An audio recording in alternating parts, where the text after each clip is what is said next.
नमस्कार विद्यार्थी मित्रांनो, ॲडमिनिस्ट्रेटिव्ह स्टडीज या यूट्यूब चॅनलमध्ये मी युवराज चव्हाण तुमच्या सगळ्यांचं स्वागत करत आहे. आज आपण या लेक्चरमध्ये भारतीय राज्यघटनेच्या निर्मितीच्या मागची जी काही पार्श्वभूमी आहे ते आज आपण सविस्तरपणे बघून घेणार आहोत. म्हणजे या लेक्चरमध्ये जे अगदी बेसिकमध्ये अभ्यास करतात किंवा अगदी सुरुवातीला अभ्यास करतात विद्यार्थी, त्यांना सुद्धा भारतीय राज्यघटनेची पार्श्वभूमी अगदी व्यवस्थित कळेल आणि ज्यांचा उत्कृष्ट अभ्यास आहे त्यांना सुद्धा या लेक्चरमधनं खूप सारी नवीन माहिती मिळेल याची खात्री मी देतो. तर ठीक आहे, आपण आपल्या लेक्चरला सुरुवात करूया. तर सुरुवातीला थोडा हिस्ट्रीचा पार्ट आहे. म्हणजे तसं म्हटलं तर तुम्ही तो हिस्ट्रीमध्ये अभ्यासलेला आहे, परंतु तो हिस्ट्रीचा पार्ट आपल्या राज्यघटनेच्या पार्श्वभूमीच्या दृष्टीने सुद्धा खूप महत्वाचा आहे. तर तो भाग आपण सुरुवातीला आणि पहिल्यांदा बघू. तर बघा, जगामध्ये असं म्हटलं जातं की युरोप खंडामध्ये प्रामुख्याने औद्योगिक क्रांती सुरुवातीला झाली. जगाचा नकाशा जर आपण थोडक्यात जर बोलायचं म्हटलं तर हा भारत इथं आपल्याला आढळेल आणि साधारण जर बोलायचं म्हटलं तर इथं युरोप आढळेल. तर युरोपमध्ये औद्योगिक क्रांतीची सुरुवात झाली. औद्योगिक क्रांती म्हणजे काय की कारखान्यामध्ये वस्तू आणि सेवांचं जे काही प्रोडक्शन असेल किंवा उत्पादन असेल ते वाढवणं म्हणजे औद्योगिक क्रांती.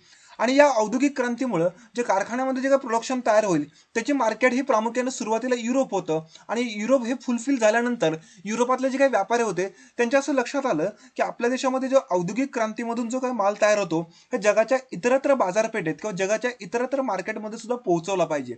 आणि याच गरजेतून किंवा औद्योगिक क्रांतीतून तयार झालेल्या जे काही वेगवेगळ्या वस्तू असतील या जगाच्या मार्केटमध्ये पोहोचवण्याच्या गरजेतून प्रामुख्याने त्यांनी जगातल्या इतरत्र मार्केटांचा किंवा इतरत्र बाजारपेठेचा शोध घेण्याचा प्रयत्न केला.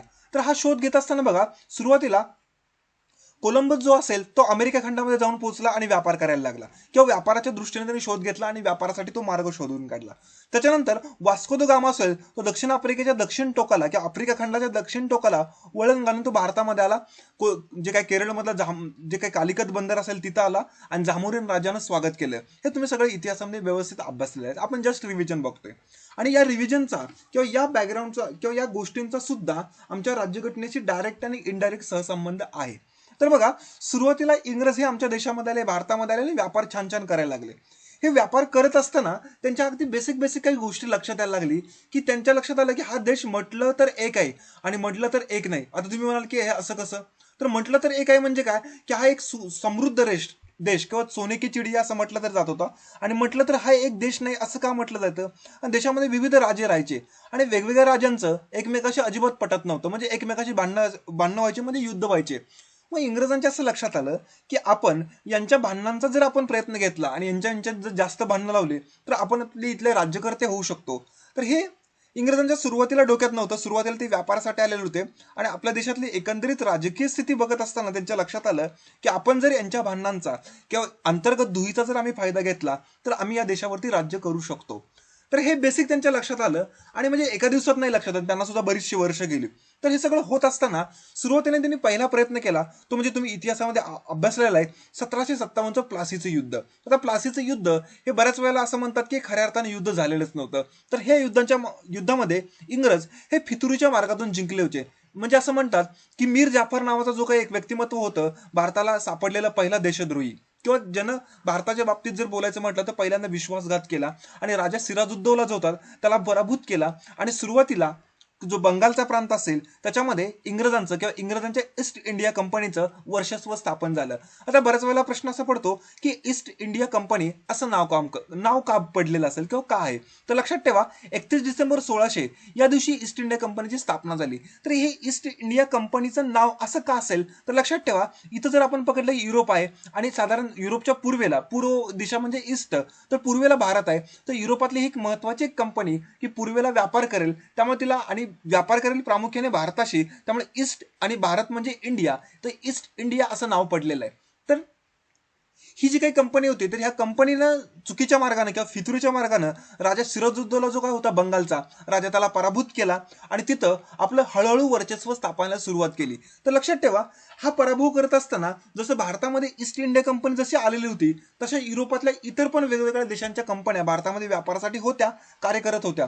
मात्र इंग्रज त्यातल्या त्यात सर्वात जास्त धूर्त होते आणि त्यांनी ईस्ट इंडिया कंपनीनं किंवा इंग्रजांच्या ईस्ट इंडिया कंपनीनं इतर जे फ्रेंच होते, डच होते, पोर्तुगीज होते यांचा सगळ्यांचा पराभव केला आणि आपल्या देशातली जी काही व्यापाराची मक्तेदारी आहे ती इंग्रजांनी स्वतःच्या ताब्यामध्ये घेतली किंवा स्वतःच्या हातामध्ये घेतली. तर मक्तेदारीचं इथं मोनोपॉली असं पण बोललं जातं, म्हणजे एकटेच ते व्यापार करणारे. ओके, तर इथं हा बेसिक एवढा मुद्दा तुमच्या लक्षात आला. आता पुढचा असा प्रश्न पडतं की 1757ला प्लासीच्या युद्धामध्ये बंगालचं जे काय होतं ते इंग्रजांनी किंवा इंग्रजांच्या ईस्ट इंडिया कंपनीनं स्वतःच्या हातामध्ये घेतलं. त्याच्यानंतर त्याच्या काही वर्षानंतर जी बक्सारची लढाई झाली 1764 मध्ये, तर त्या बक्सारच्या लढाईमध्ये सुद्धा इंग्रजांनी भारतातल्या किंवा भारतातले जे काही राजे राजवाडे होते त्यांच्यावरती विजय मिळवला आणि भारतावरती हळूहळू पकड मिळवायला सुरुवात केली. हे सगळं मिळवत असताना बघा, म्हणजे ही सर्व काम जे इंग्लंडमधली जी काही एक कंपनी आहे म्हणजे ईस्ट इंडिया कंपनी ते सगळं करत होते.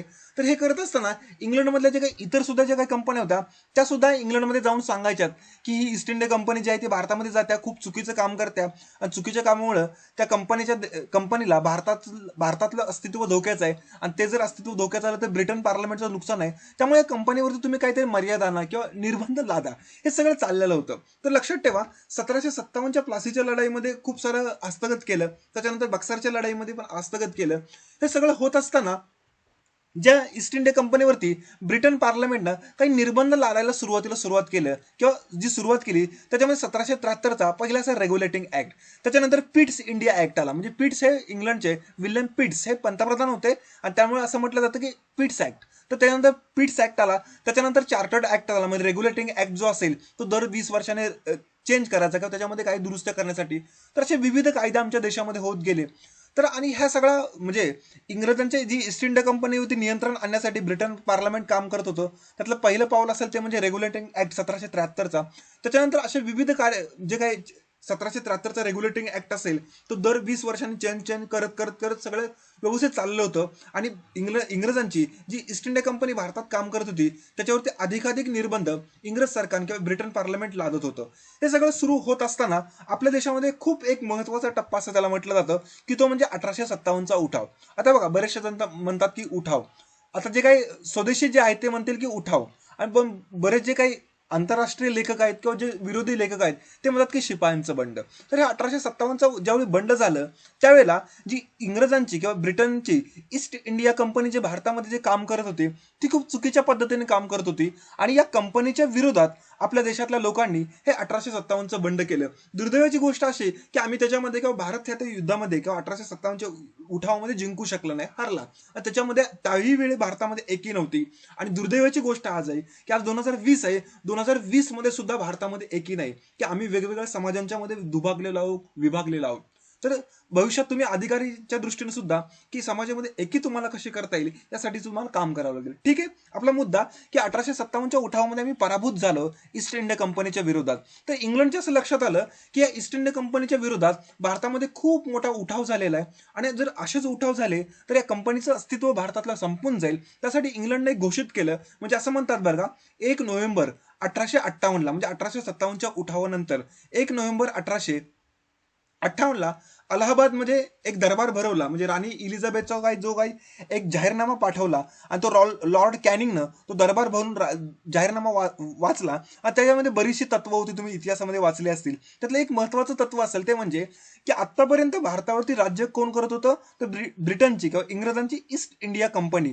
तर त्या कंपनीकडून जो काय कारभार असेल तो ब्रिटन पार्लमेंट डायरेक्ट स्वतःच्या हातामध्ये घेईल आणि आता इथून पुढे भारतातला जो काही राज्यकारभार असेल तो ब्रिटन पार्लमेंटच्या माध्यमातून केला जाईल. तर बघा, म्हणजे तुमच्या लक्षात बेसिक बेसिक मुद्दे येत असतील बघा. पहिल्यांदा औद्योगिक क्रांती, त्याच्यानंतर व्यापार, व्यापारानंतर राज्य धोरणाचा विचार, त्याच्यानंतर चुकीच्या मार्गाने किंवा फितूरच्या मार्गाने आपल्या देशातला जो काही 1757चे जे काही प्लासीचा उठाव असेल किंवा प्लासीच्या युद्धामध्ये इंग्रजांचा विजय, त्याच्यानंतर बक्सारच्या युद्धामध्ये विजय, आणि हा विजय होत असतानंतर की ईस्ट इंडिया कंपनीने आमच्या देशातली पाळंमुळं जी असतील ते अधिक मजबूत केली आणि ती मजबूत केल्यानंतर किंवा ती करत असताना आमच्या देशामध्ये खूप चुकीची धोरणं राबवली आणि या धोरणाचा एक परिपाक म्हणून किंवा ह्या धोरणाचा सर्व उद्रेक म्हणून आमच्या देशामध्ये 1857चा उठाव झाला.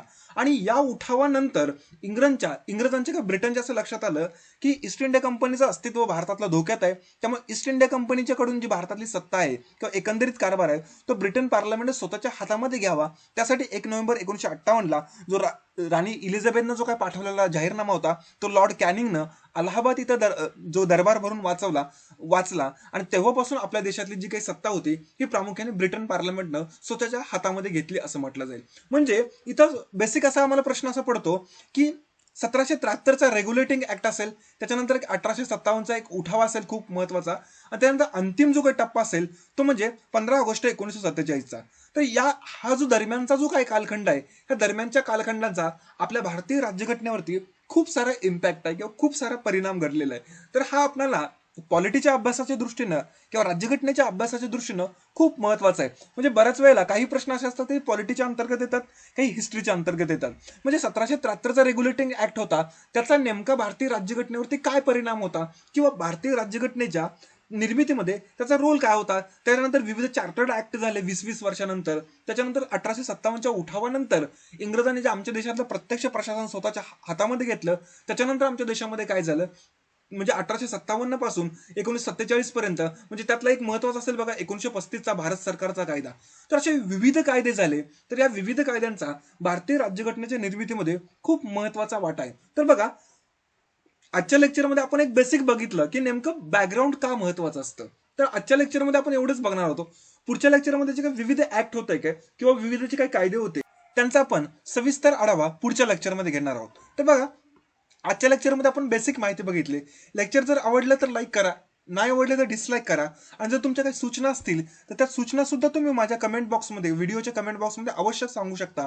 आणि महत्त्वाचे म्हणजे की राज्यसेवा पूर्व परीक्षा असेल किंवा कंबाईनची पूर्व परीक्षा असेल, याच्या सुद्धा डेट्स आता आलेल्या आहेत. तर तुम्ही अभ्यासाला लागा. आपले हे ऍडमिनिस्ट्रेटिव्ह स्टडीज एमपीएससी यूपीएससी या चॅनलच्या माध्यमातून अर्थशास्त्र आणि पॉलिटिकल सायन्स याच्या संदर्भातले जे काही लेक्चर सिरीज सुरू आहे त्याचा सुद्धा तुम्ही अवश्य लाभ घ्या. तर आजच्या लेक्चरला मी एवढंच सांगतो आणि आज मी ते थांबतो. पुढच्या लेक्चर नवीन लेक्चरमध्ये भेटू. धन्यवाद.